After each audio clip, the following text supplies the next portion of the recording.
Hello and welcome to the Oasis. Today I am drawing for a story called The City of Sun and Storm. For some of you that have been following closely, you'll know it as Aja with Safaria. And in this world, they don't necessarily cut down the trees to build homes or the castle itself. The trees are infused with the essence of the gods, which allows them to bend and twist to mold these buildings out of the already existing nature. And there are some main areas within the city of Sun and Storm. And what I am going to be showing you today is the castle. The castle is where the king, his children, the guardsmen, all of them live. There are also farmers within the castle's walls as well, because the farmland is actually in the center of the city between the kingdom, the temple, and the living quarters. And as you can see right now, I am still just lining everything. I use red. It makes it easier for me to do my final line work on. And I just feel like this is what helps me visually to get to my uh, ending process. And as you can tell, I'm adding a lot of really small details. Are all of these small details necessary? Not really, because this is just the first draft of the drawing. It's my sketch. This is where I'm just trying to get my mind working to get the image I want, but I've already decided, or I've already started putting in all the work for these details, so I might as well do it, right?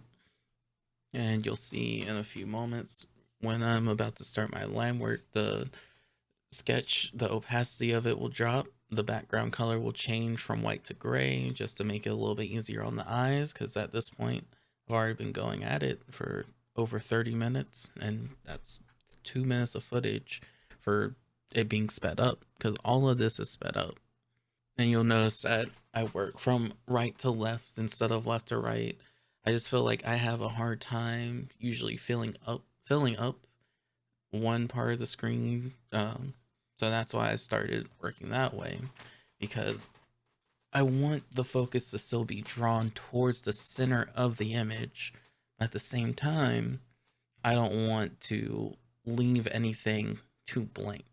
I don't want emptiness in a canvas, especially when I have all this space.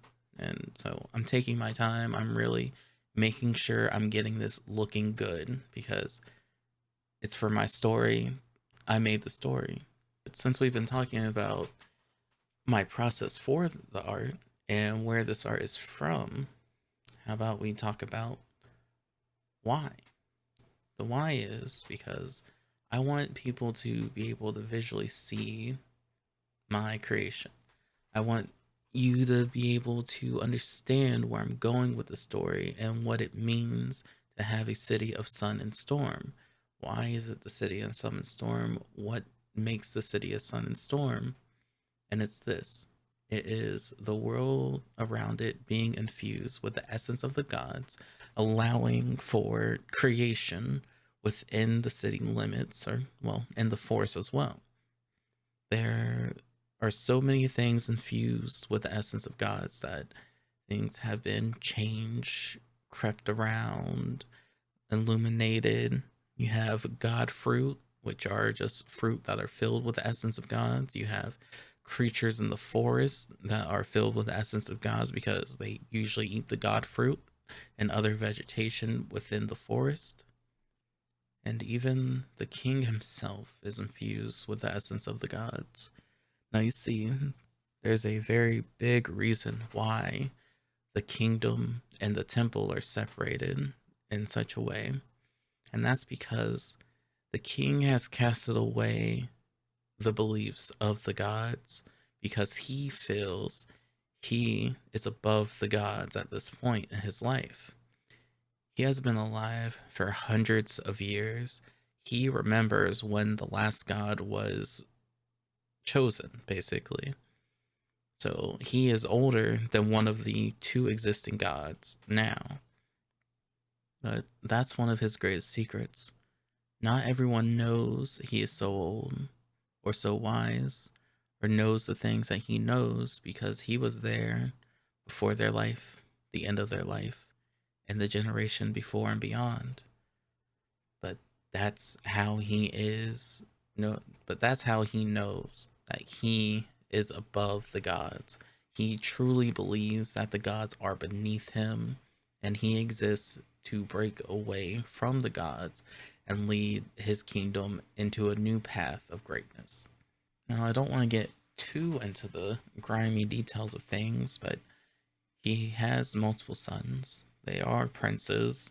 He's had multiple wives. They have all been treated as queens, even if some are not around. The reason why they aren't around is questionable. And I've had some questions about naming before. Like, what makes it so someone will be a god? Or how does the name hierarchy actually work in the city of Sun and Storm?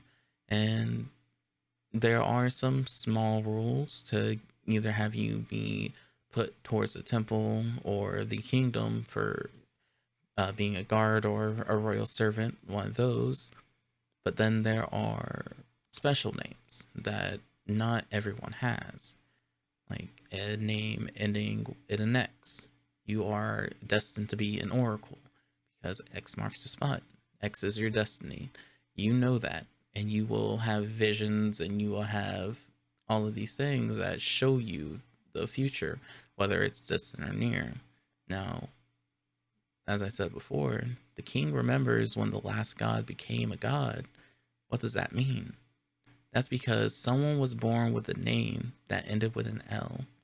Now, they aren't sure which god that it will replace, whether it will be the sun god, or the sun god, or the storm god, but they know it will be replacing a god. So when that person comes about, the gods are worried because they know their time is coming to an end. Because the only way a god can be replaced is one of those gods dying. And it's usually by the hand of the new god. So these names are engraved into their skin at birth by the essence of the gods burning through their skin. So you don't have a choice at your name. You are just given the name. But then there are the ones that are beyond the living district, that live in the slums. They have burned the name off of their skin, cast away the ways of the church, cast away the ways of the kingdom, and decided they're going to do their own thing. They are the ones that are alone. They are closest to the orphanage, but they are bordered by the forest with no protection. Do people go missing? Yes. And that is just one of those life struggles that they have to deal with. And this has been a lot of information about the city of Sun and Storm. And I really do hope you guys enjoy it when I get this first book out. It will be called The City of Sun and Storm. It will either be book 1 or The Creation That Burns. I'm not completely sure yet. It's still in the works. I am trying to finish writing it before I land on a name. I have a bunch of names floating around. Do you have any suggestions on the name for the book? Please leave them in the comments. Other than that, hope you have a wonderful day, and thank you for joining the Oasis.